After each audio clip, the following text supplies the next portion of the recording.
The knock never came. Instead, the door flew open, and so did the nightmare.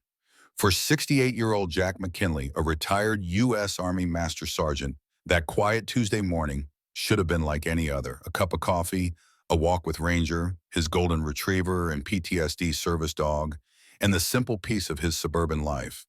But that peace was shattered in an instant when a SWAT team acting on flawed intelligence mistook his home for a drug den. Without warning, weapons were drawn, orders shouted, and before Jack could say a word, a taser dropped him to the ground. Ranger barked desperately, trying to protect his handler, unaware that the officers saw him not as a service animal, but as a threat. Jack, stunned and disoriented, lay cuffed on his own porch, while heavily armed strangers tore through his home. The raid wasn't just a mistake. It was a betrayal.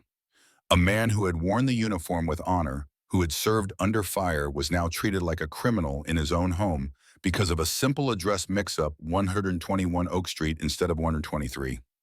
The incident wasn't just a violation of Jack's rights, it was a gut-wrenching reminder that even heroes can be forgotten, overlooked, or worse, targeted. But this tragedy was only the beginning. What came next would reveal not just a mistake, but a reckoning. The moment Jack McKinley opened his front door, everything he knew about safety and trust was obliterated. The morning had started like any other for the 68-year-old retired Master Sergeant. Coffee routine and a walk with Ranger, his loyal service dog, trained to help him manage the haunting scars of war. But the second he stepped outside, he was met by a sea of tactical gear, flashing laser sights and adrenaline-fueled commands. Within seconds, Jack was tased and collapsed onto his own porch, utterly helpless. The officers had the wrong house. What followed was a cascade of catastrophic decisions. The SWAT team, acting on outdated and unchecked information, had stormed 121 Oak Street, Jack's house, rather than 123 Oak, the actual location tied to a narcotics suspect. Despite the obvious signs that Jack was no threat, an elderly man in casual clothes, hands empty, and a clearly vested service dog at his side, the team treated him as if he were armed and dangerous. His pleas went unheard. His dog's protective posture was mistaken for aggression, and his long years of honorable military service ignored entirely. As officers breached his home, overturning furniture and shouting commands, Jack lay on the ground in shock pains surging through his body. Ranger barked and whimpered beside him, confused and terrified. A younger officer had called for the taser the moment Ranger growled protectively, not out of violence but instinct. The leash slipped from Jack's convulsing hand. He couldn't speak. He couldn't move. He could only watch, disbelieving, as his home, the very symbol of the peace he had earned, was reduced to a war zone. That this wasn't just poor execution, it was a failure of judgment at every level. A failure to verify critical information. A failure to distinguish between threat and misunderstanding. And perhaps most damning of all, a failure to recognize the face of someone who had already risked everything for the country he called home. What happened to Jack wasn't a one-off accident. It was a reflection of a growing problem where protocols and procedures overshadow the humanity behind the uniforms, where rushed action replaces thoughtful verification, and where someone like Jack McKinley, a man who served with honor, becomes just another line item in a report labeled incident. But this story, while heartbreaking, also planted the seeds of accountability. The misstep would soon catch the attention of someone who not only knew Jack's name, but remembered exactly who he was. And that memory would prove powerful enough to shift the tide, turning chaos into clarity and restoring the honor Jack deserved. Just when it seemed the morning couldn't grow any darker, the sound of salvation rolled in, not sirens, but the steady, thunderous hum of military engines. The SWAT team had barely begun to register the depth of their mistake when the unmistakable sight of olive-drab Humvees turned the corner onto Oak Street. This was no routine backup call. The National Guard had arrived, and they weren't there for a parade.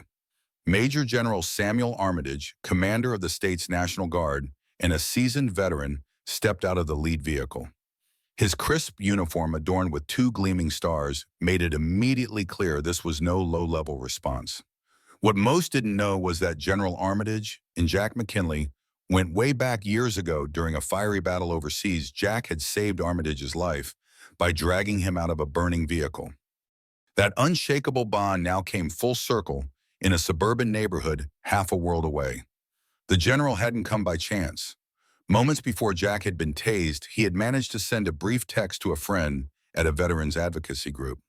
That group, outraged by the SWAT team's brutal mistake, immediately contacted the governor's office. In turn, the governor authorized a swift intervention, sending General Armitage and a rapid response National Guard unit to defuse the chaos and protect Jack. When Armitage saw his old friend bruised, trembling, still twitching from the taser, sitting amid shattered furniture and barking officers, something changed in his expression. It was fury, yes, but also heartbreak. Kneeling beside Jack, the general spoke with calm authority. "It's Sam, Jack. I'm here now. Are you okay?" The relief in Jack's eyes said it all. Amid the wreckage, there was finally someone who recognized not just what had happened, but who it had happened to. Armitage wasted no time. He ordered the SWAT team to stand down and hand over all reports and evidence to his command. "Your authority ends here," he told Captain Miller, who looked stunned and deeply out of his depth.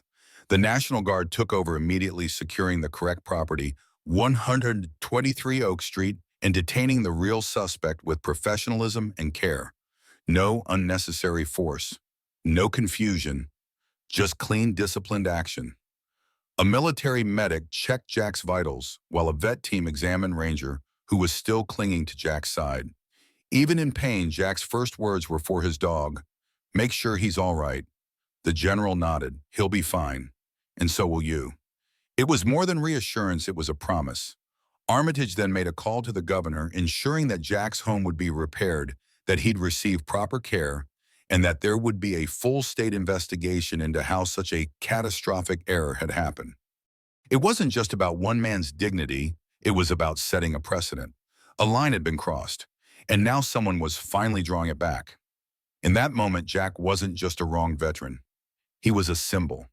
And the presence of the National Guard wasn't just a show of force, it was a reminder that honor once earned must always be defended. Even when the enemy isn't foreign but systemic failure at home. When a man in uniform knelt beside Jack McKinley, it wasn't fear he felt, it was recognition. And for the first time that morning, a voice spoke not with authority, but with empathy. "Jack, it's Sam Armitage," said the general quietly, as if speaking to a brother. For Jack, still dazed, his chest aching from the taser, his porch littered with splintered wood and spilled memories, those words carried weight heavier than any badge. They were spoken by a friend, a fellow soldier, and the one man who understood exactly what honor meant, because Jack had once saved his life under fire. Major General Samuel Armitage wasn't just the highest-ranking officer in the state's National Guard. He was a man molded by combat, forged through service, and deeply committed to those who wore the uniform. When he received word that a retired Master Sergeant with whom he shared a battlefield history, had been wrongfully tased by local law enforcement in his own home, his reaction was swift and personal. He diverted his helicopter mid-flight, mobilized a quick reaction force, and landed straight onto Oak Street, not to posture, but to protect. What he saw confirmed his worst fears. Jack's home was ransacked, his service dog, Valor, shaken, and Jack himself bruised and humiliated, surrounded by SWAT officers who looked more like invaders than public servants. As Captain Miller attempted to explain the procedural miscommunication, Armitage's face hardened. "You tased a decorated soldier on American soil on his porch because your team failed to verify an address," he said, his voice tight with anger. "There are no protocols that justify this." His words were not a reprimand, they were a verdict.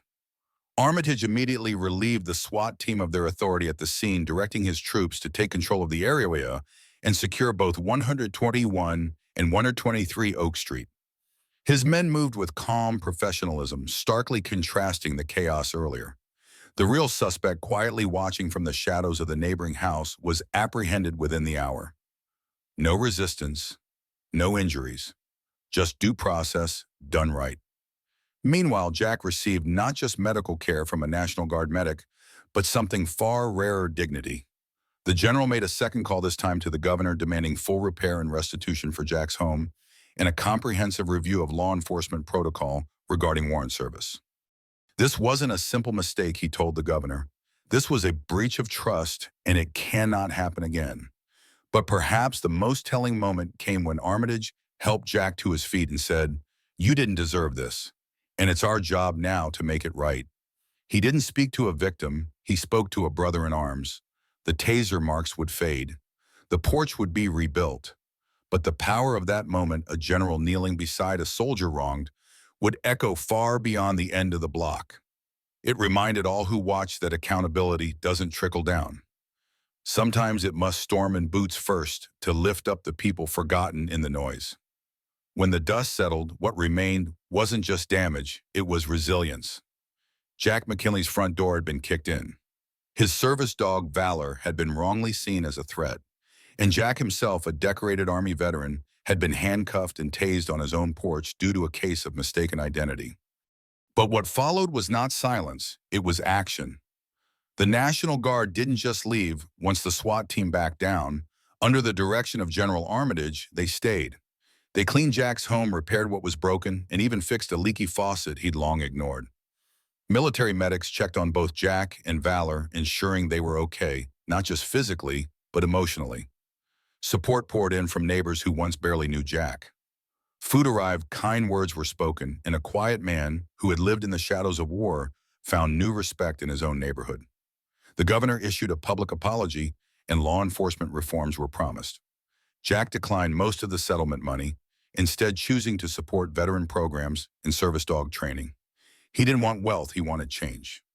Life lesson: in a world that often forgets its quiet heroes, Jack's story reminds us that dignity can be shattered in a moment, but it can also be restored through courage, community, and accountability. Sometimes the greatest strength lies not in force, but in standing up for what's right, especially when the system fails. If this story moved you, leave a comment below honoring a veteran you know. Don't forget to subscribe for more powerful stories where justice, compassion, and courage still matter.